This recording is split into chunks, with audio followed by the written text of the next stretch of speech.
Coming up on Naperville News 17. The final Moser Tower report is in. Now the question is how to proceed. A new library app makes a visit more sensory friendly. And a program of giving is a legacy left behind by a Naperville Central standout.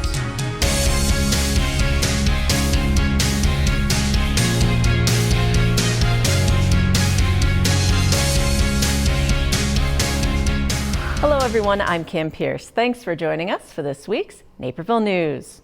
After several years of architects assessing Moser Tower, the final report on repairs and costs is in.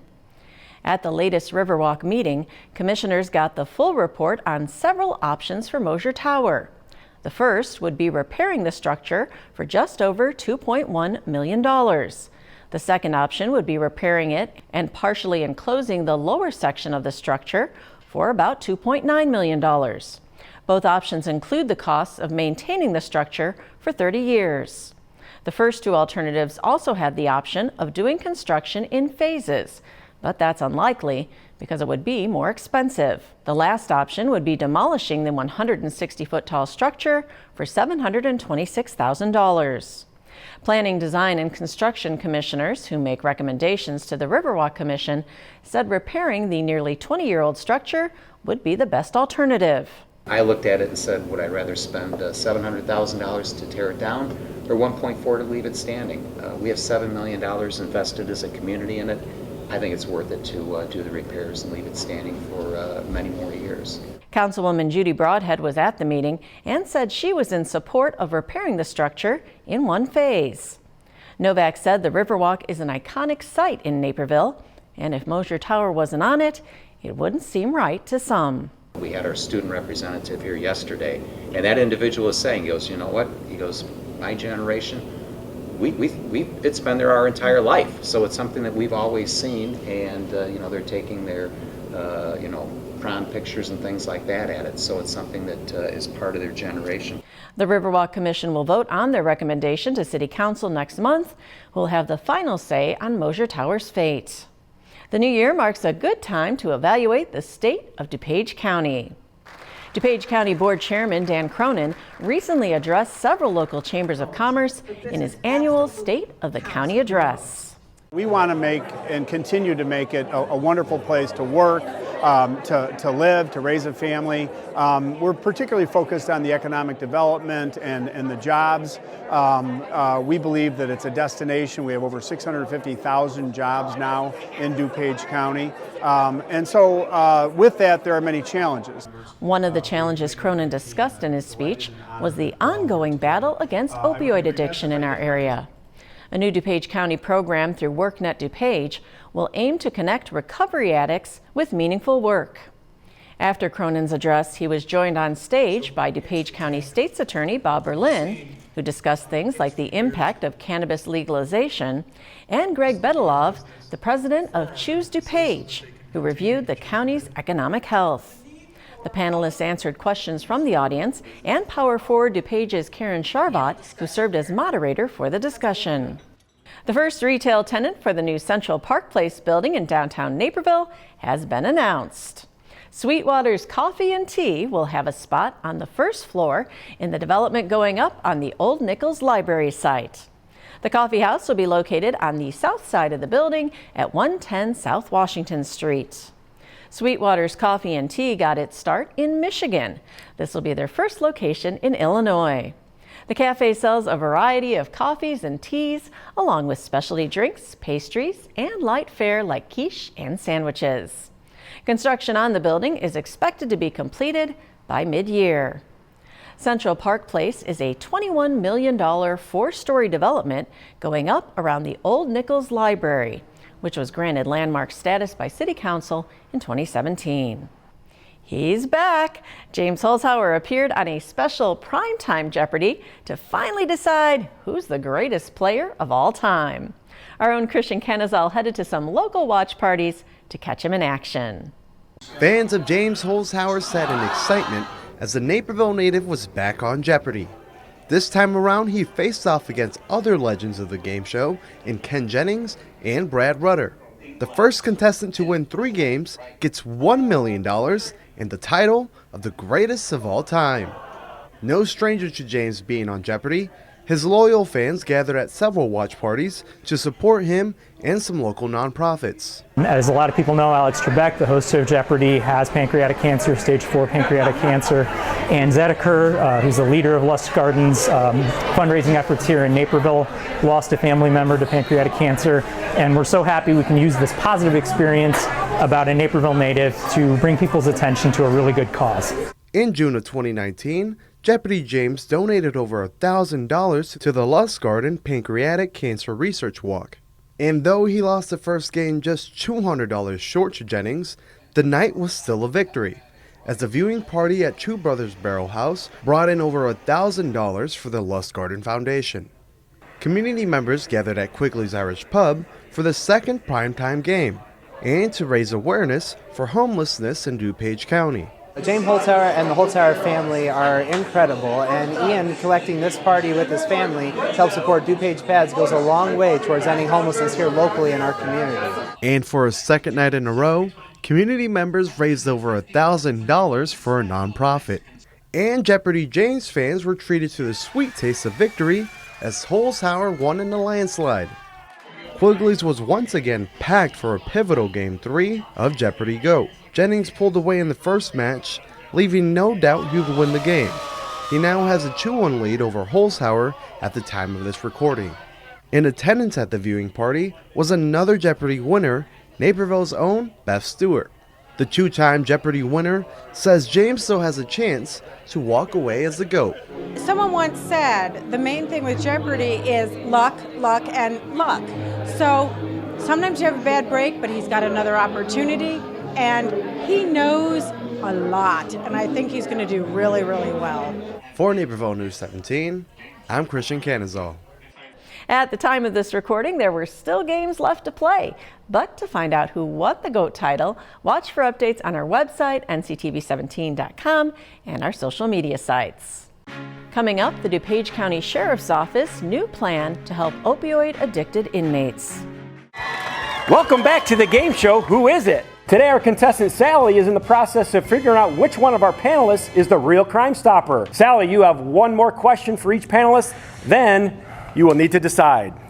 Number 1, when I call Crime Stoppers with the tip, do I need to leave my name? Absolutely not. You remain anonymous. Number 2, if my tip leads to an arrest, what's in it for me? A cash reward for up to $1,000 for one thing. And number 3, what is the Crime Stoppers tip line? 630-420-6006. So who is it? Oh, sorry, time's up. Sally, we need your decision. Who's the real Crime Stopper? They all are. You're right, but how did you know? 'Cause I'm a Crime Stopper too.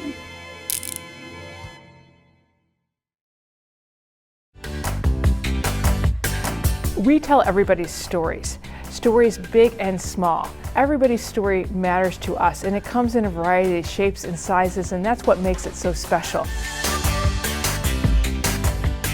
We don't always need a big story. Sometimes we want a story that makes us laugh. Sometimes we want a story that we relate to. Sometimes we want to cry with that story. But more importantly, we want to hear the stories about our people in the community.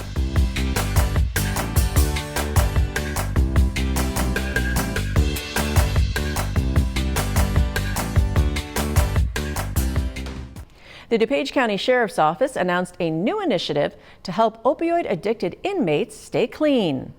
Vivitrol is a drug that helps reduce cravings for heroin and opioid users for about 30 days. Inmates that qualify can choose to receive the drug shortly before their release to help stay clean as they rejoin the community. Right before we leave, we give them that shot so they have that extra month of virility to fight any addictive qualities and to keep going in the rehabilitative services.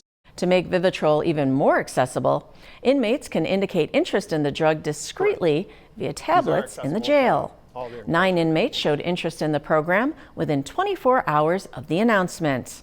It's another step in Sheriff Mendrick's plan to provide a holistic approach to rehabilitation in the DuPage Correctional Facility. Vivitrol is a step where we're trying to now look beyond jail, because we don't want them to just go home, start doing what they were doing again, and be back in our correctional facility next week. We're trying to actually make an impact that lasts. The program is a collaboration between the Sheriff's Office and the DuPage County Health Department and is funded by a grant from the Bureau of Justice Assistance. The new year brings a new twist to the Naperville Police Department's A Safer Naper campaign. This year, the NPD will be highlighting one of their programs or initiatives each month instead of a monthly safety topic. We've got a lot of community outreach programs that we want you to be aware of. We've been very fortunate as an organization to have these resources, but it doesn't do us any good if the community's not aware of them. So we're trying to advertise a little bit more of that this year. They're starting 2020 off with Connect for Life, a grant-funded program that was launched in 2016 to combat the opioid epidemic. Anyone struggling with an alcohol or drug addiction can get connected with a treatment provider through the NPD. If you're looking for information, give us a call. If you have a loved one that's suffering, even again, they don't have to live in Naperville, they need help, give us a call, and we'll do everything we can to facilitate that. Connect for Life participants can turn in their drugs without being criminally charged for possessing them. The service is free and doesn't require insurance. The District 203 board discussed changes that will be made to summer school at their most recent meeting. The board voted to approve changes like providing an SAT prep course for high school students and the integration of social emotional learning opportunities for K-8 students. There was also discussion on the goals of summer school, which some felt could be reworded. Currently, one of the goals is to, quote, mitigate the effects of summer learning loss. I think this is a very soft goal. I think when we present our educational goals, it should always be about learning more and advancing. And if your justification is, we just want to ensure that we don't go backwards, I'm not sure how much value I place in the education you're offering.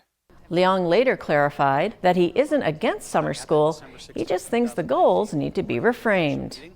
Board President Kristen Fitzgerald said those goals can be reevaluated with future updates. The board unanimously approved the changes to the program. The Naperville Public Library recently launched an app to make their spaces more accessible to those with disabilities. Their new Sensory NPL app will help visitors with autism spectrum disorder or other sensory disabilities. Detailed maps of each building and voice-guided library overviews let the user plan their trip and find whatever they're looking for. It's especially helpful for those who'd like to find a low-key area of the library and avoid having sensory overload and distress from busy areas like the children's section.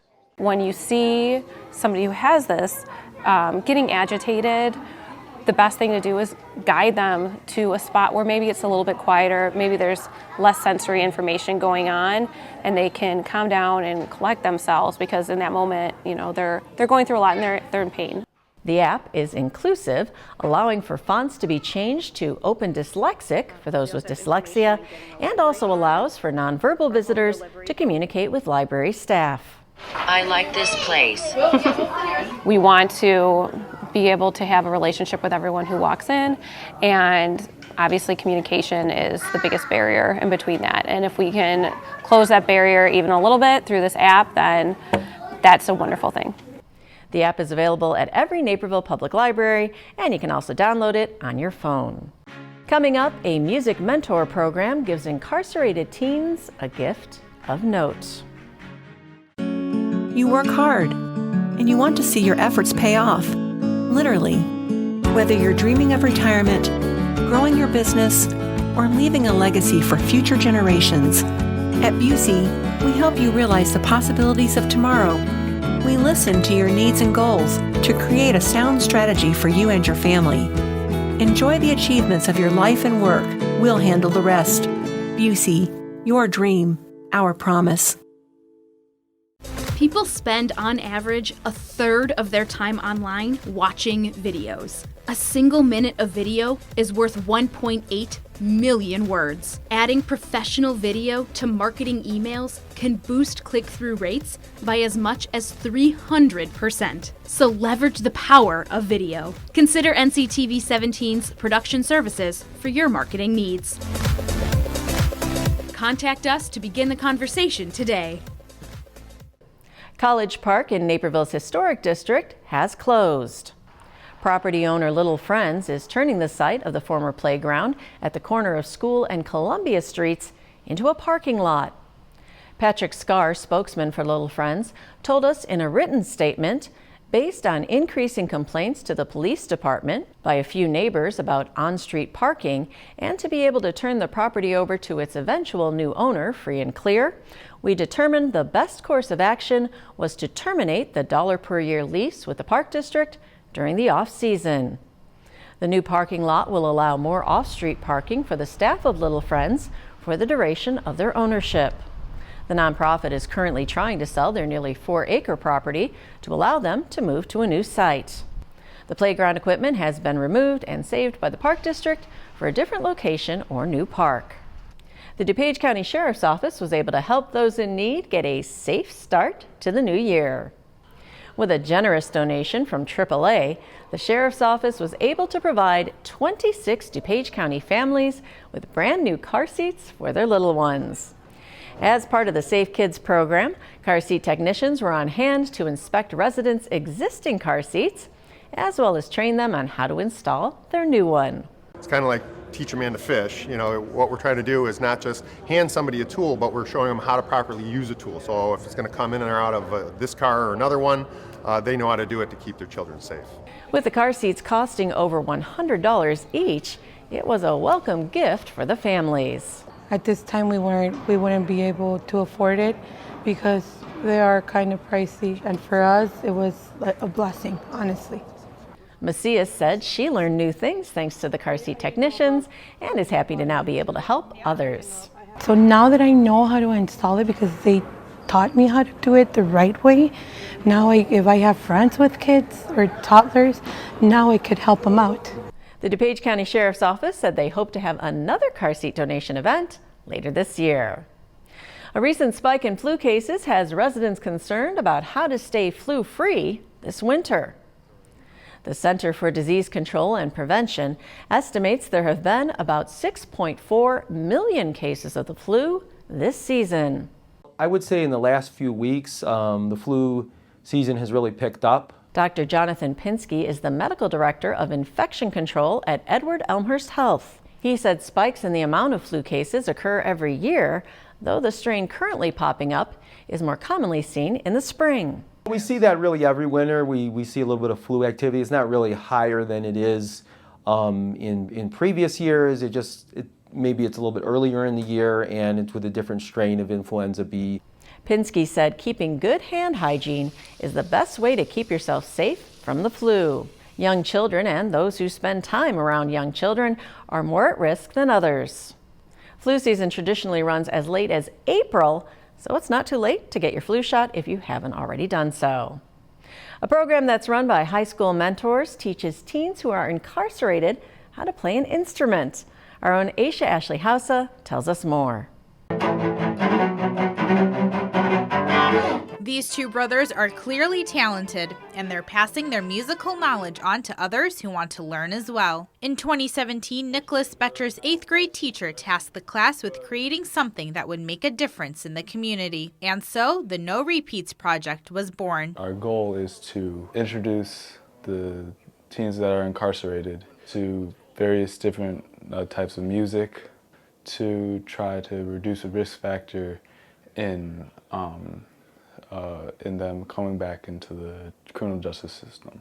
The program gives teens in the Illinois Detention Center in Warrenville a chance to master an instrument through one-on-one teaching. The other mentors, who are also high school students, stop by once a week to give them lessons. I have been teaching for a while, and some people pick up right away.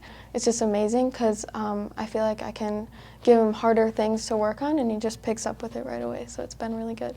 D'Amico is talking about one of her students who started learning the violin and cello just a couple of months ago and has already made progress. I actually tried to play the cello once when I was little, but it was too hard. But then one day I came here and I saw them in the library and I was like, oh, let me try that. And then it was fun. I liked it. It came easy.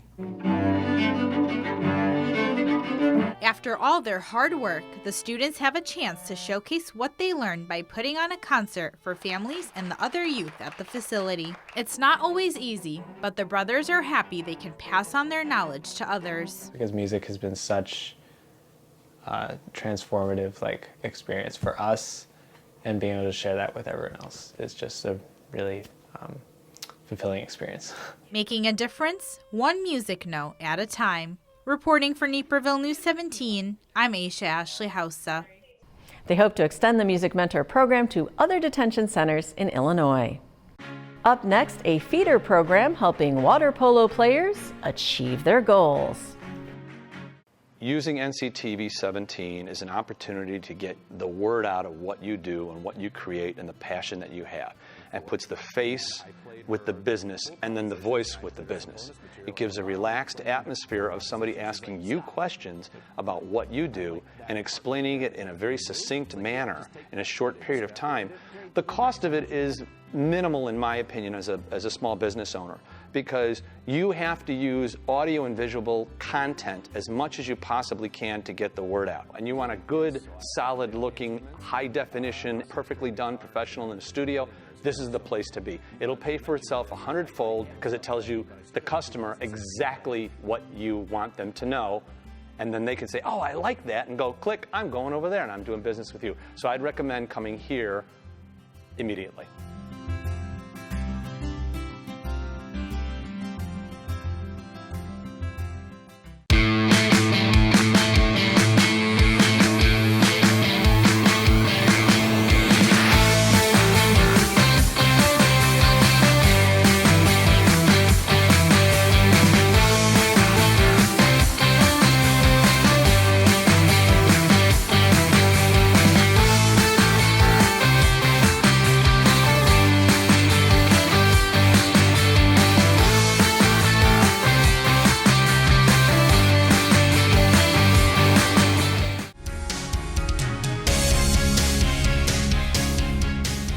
Naperville North and Naperville Central High Schools are powerhouses in the state of Illinois when it comes to water polo. The two schools have a combined 18 top 3 finishes in the IHSA State Series between the boys and girls teams. A key to their success? The feeder programs, such as West Suburban Water Polo. My dad, he coaches here at Naperville North. He coached me when I was 4 all the way up until I was 20, playing in college. So my dad's a huge part of this program and water polo. Mike McWhorter is the son of Annie McWhorter, the head girls water polo coach at North. After his playing days, Mike quickly jumped into coaching, joining Waubonsie Valley as their girls head coach, as well as West Suburban. Especially the 11U to 14U transition, seeing them go from just floating around the pool to actually seeing the strokes, seeing the ability to play polo, throw the ball, learn to tread. That's a huge experience for me because I get to see them go from floating to now an experienced athlete. One of those players excelling is Megan Roberts, and she was rewarded with a trip to nationals to play with other top players. It's awesome. My favorite tournament that I went to was California for nationals, and it was just really awesome experience, just playing against awesome people and meeting really cool people and being coached by awesome coaches. In fact, her trip to California isn't all that rare. The West Suburban team has also traveled to Arizona and will soon embark on a trip to Michigan. We have a trip going to Michigan here in a month or so, just kind of get us around the Chicagoland area plus outside. We had one of our U14 teams go out to Arizona for Champions Cup, so we're playing out there. So we're trying to travel the nation with these guys to work into high school, so they travel in high school and throughout their high school team. We get beat up a lot. It is really hard outside the states, but it's really fun because we get to see water polo players who are better than us and stronger than us, and we get to learn from them. It's a really great experience. Of course, beat up isn't literal, but water polo isn't without its more physical moments, something that is actually attractive to players. It's much better than swimming because there's contact and there's all this stuff that you can add into it, and you can do your own moves. It's a really fun sport. Really aggressive It's like I like it more than swim, but I do love being in the water. I've always loved being in the water a lot. It really teaches you how to work together as a team, but it also teaches you how to be tough against there's a lot of stuff going on. You have to learn how to deal with it and be tough and really try to accomplish your goal of putting the ball into the goal. The goal for the program is to prepare players for the rigors of the high school game, but that's not always where the train stops for some players. I want to get into a Division I college. That's kind of my main goal. And I would more short-term goals. I want to go to regionals and nationals this year and JOs. And with the recent success of both the feeder programs as well as the high school teams, those aren't necessarily pipe dreams. Not if the McWhorters have something to say about it. I'm Kevin Jackman. And if you have an idea for a sports story feature, you can let us know at newstips@nctv17.com. One former NCHS student's memory lives on in the form of a gift card drive benefiting those who need it most. Naperville News 17's Casey Krajewski has the story. Justin Wegner was diagnosed with sarcoma soft cell cancer less than a year after graduating from Naperville Central. The NCHS community rallied around him with the hashtag JWegStrong. But even in the darkest time of his life, Justin was still looking to help others. If you knew Justin, or you kind of think you know him from the stories that you read, you know that it just fits with him, that his personality was always about caring for others and thinking of others before himself. During his treatment at Lurie Children's Hospital in Chicago, the Wegners estimate they spent about 100 nights at the Ronald McDonald House. There they found a drawer full of gift cards intended to give families a welcome reprieve from life in the hospital. It's good to get out of the hospital and get a cup of coffee, with a Starbucks gift card, or a sandwich, not hospital food all the time. Justin had found a perfect way to give back. Justin actually contacted me when he was first diagnosed with cancer. So he asked if the JKB Foundation here, which is a leadership group of kids, could get together and run something. And he goes, how about a gift card drive? And I went, yeah, we can get that done. And that's how it came to be.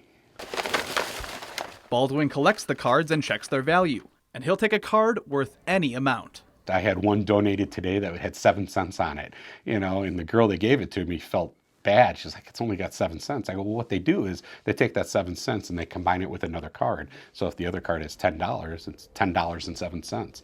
Nothing goes to waste. Now in its 4th year, the drive has generated more than $25,000 in gift cards since it started. But this drive is the first since Justin's death in July of 2019. He touched a lot of lives in his short life, more so than we could have ever even imagined. And this is one piece of his legacy that we want to keep. When all is said and done, Justin had a dream, and his dream was to give back to the Ronald McDonald House, who gave so much to him. So as long as I'm a teacher here, and there's a lot of coaches here and a lot of faculty members that remember Justin and love Justin, this gift card drive will go on forever at Naperville Central. For Naperville News 17, I'm Casey Krajewski. And that's what's happening right here in your neighborhood, Naperville. We'll see you next week. Until then, you can catch up on local news by signing up for our NCTV 17 news update, delivered right to your inbox Monday through Friday. Sign-up information is right on our website, nctv17.com. This week's Naperville News 17 is brought to you in part by the following sponsors.